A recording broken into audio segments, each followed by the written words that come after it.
Oh, nous les parents, nous sommes comme les dieux de nos enfants sur la terre. Parents, tu te reconnais dedans? Afro-Mentalité.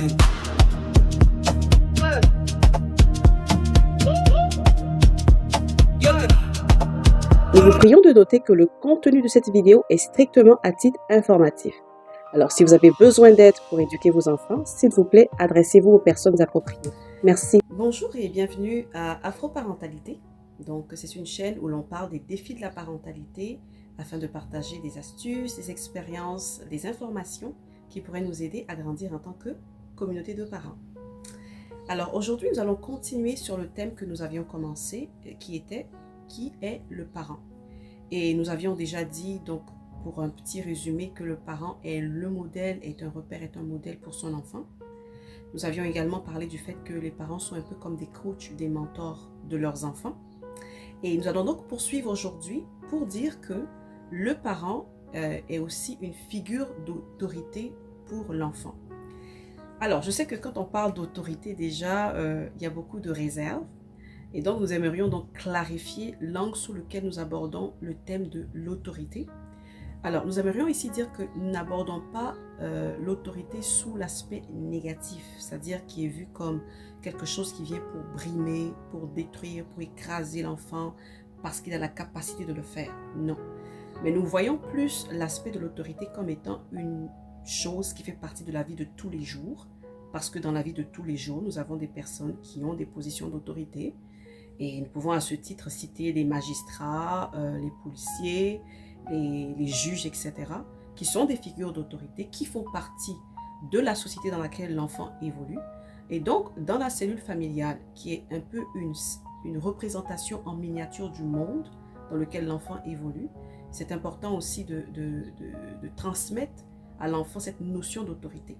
Donc, le parent dans la cellule familiale représente aussi une figure d'autorité pour l'enfant. Et c'est important que l'enfant comprenne que ce sont des choses qui sont normales, qui font partie de la société dans laquelle il évolue. Et en dernière position, nous allons présenter ici le parent comme étant un confident. Et à ce niveau-là, nous exhortons vraiment les parents à cultiver une bonne relation avec les enfants. Donc, apprenons à cultiver tous une bonne relation avec nos enfants pour que l'enfant se sente suffisamment à l'aise et en sécurité de nous partager certaines choses qui pourraient traverser, qui pourraient vivre dans la vie de tous les jours. Comme nous avions dit au début dans l'épisode 1, cette chaîne s'adresse à tous les parents, mais spécifiquement aux parents qui ont immigré ici de la diaspora africaine, donc qui ont immigré au Canada, au Québec. La plupart du temps, lorsque nous immigrons pas avec notre famille élargie. En général, les personnes qui immigrent avec papa, maman et les enfants. Donc, quelquefois, vous avez le père, la mère ou la belle-mère qui s'ajoutent, mais en général, c'est vraiment la cellule familiale restreinte. Et donc, le contexte ici est différent. L'enfant, dans la plupart des cas, n'a pas accès à toutes les autres ressources familiales auxquelles il aurait pu avoir accès dans son pays d'origine. Ça fait que les seules ressources, en fait, qu'il a, c'est papa et maman. Et si, en tant que parent, on ne veille pas à cultiver notre relation avec notre enfant, à telle enseigne que l'enfant ne se sent pas à l'aise ou en sécurité de nous partager certaines choses, nous sommes en train de placer notre enfant dans une situation préoccupante. Parce que vous savez, aujourd'hui, il y a tellement de choses auxquelles nos enfants sont exposés que nous, en tant que parents, lorsque nous grandissions, nous n'avions pas accès. Ces choses-là n'existaient pas à notre temps. Vous savez, juste quand on parle des réseaux sociaux, il y a de tout sur les réseaux sociaux. Il y a des choses qui sont positives et il y a des choses qui sont moins positives. Vous n'êtes pas censé ignorer que, par exemple, il y a des adultes qui se font passer pour des enfants, pour des adolescents sur les réseaux sociaux et qui sont en fait des prédateurs, qui sont en train de venir après nos enfants.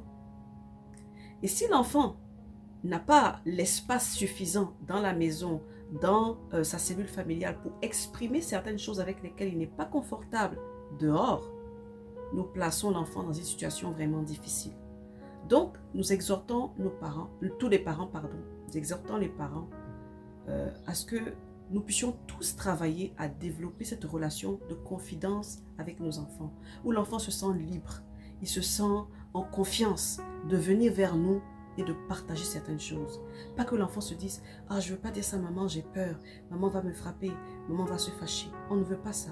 Vous comprenez? On ne veut pas mettre nos enfants dans des situations comme ça où les gens du dehors auront plus d'influence sur eux. Et si cette influence est négative, ça va les détruire que nous qui sommes plus proches d'eux. Voilà. Donc, parents, c'est un aspect important de la parentalité, surtout dans l'environnement dans lequel nous évoluons, surtout dans la situation dans laquelle nous nous trouvons. De veiller à ce que nos enfants puissent se sentir libres, puissent se sentir en sécurité, de partager leur vie, les détails de leur journée avec nous. Et nous encourageons aussi les parents à poser des questions ouvertes à l'enfant. Vous savez, des questions comme « Qu'est-ce que tu as fait à l'école aujourd'hui ?» Vous voyez, pour encourager l'enfant à parler. C'est important. Parce que si vous posez des questions comme « Ça va bien? Tu as passé une bonne journée ?» Ce sont des questions fermées. L'enfant va vous répondre « Oui, non ». Ça s'arrête là.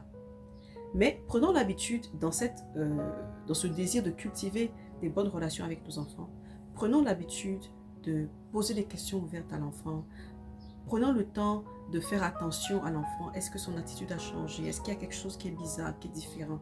Et je ne dis pas ça pour alourdir la charge des parents. Parce que vous savez, ce n'est pas facile d'être parent au Canada, au Québec. Surtout quand on vient et qu'on n'a pas d'autres ressources parentales pour nous aider, comme les grands-mères, grands-pères, oncles, tantes et tout ça. Ce n'est pas évident. Donc, ce n'est pas pour ajouter encore une charge supplémentaire à ce que nous avons déjà tellement à faire, non. Mais vous savez, nos enfants sont très importants. Nos enfants, ce sont des personnes qui sont, surtout quand ils sont en bas âge et qui sont en train de grandir, des personnes qui sont vulnérables. Nous ne voulons pas les placer dans une situation où d'autres personnes mal intentionnées vont chercher à tirer avantage d'eux. C'est pourquoi on doit veiller nous-mêmes à être la première ressource vers laquelle l'enfant veut se tourner pour partager certaines choses de sa vie de tous les jours. Alors voilà pour aujourd'hui. Nous allons donc terminer le sujet de qui est le parent. Et pour faire un résumé de ce que nous avons déjà partagé jusque-là, nous avions dit que les parents donc, sont le repère, le modèle de l'enfant. Donc nos enfants nous observent, ils nous imitent, ils nous copient. Alors à ce titre, nous devons vraiment veiller à leur transmettre les meilleures valeurs de la meilleure façon possible. Et donc, si nous remarquons nous-mêmes que nous avons des problèmes avec certaines choses, peut-être liées à notre passé, il serait important de prendre le temps de guérir et de travailler sur nous-mêmes pour ne pas transmettre ces choses négatives-là à nos enfants. Donc, nous sommes le repère, le modèle de nos enfants. C'était le numéro 1. En deuxième point, nous avons vu que nous étions un peu comme des coachs, des mentors pour nos enfants, en fonction des expériences que nous avons eues dans la vie, pour aider en fait nos enfants, pour les guider selon leurs aspirations, leur personnalité, leur centre d'intérêt, pour les guider dans le chemin de leur vie. C'est en deuxième point. En troisième point, nous avons dit que le parent, donc le père et la mère, représentent les figures d'autorité. Et donc, c'est important que l'enfant comprenne que dans la vie de tous les jours, ce sont des figures qui existent, donc qui font partie de la vie normale, la figure d'autorité. Et donc, ce n'est pas dans le sens négatif, mais plutôt positif.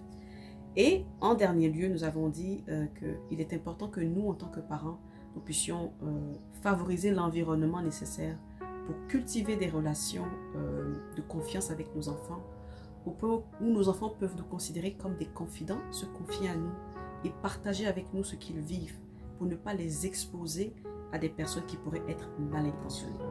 Donc ça va être tout pour aujourd'hui. Nous espérons que vous avez appris quelque chose et sur ce, nous vous souhaitons une très belle semaine. Bye!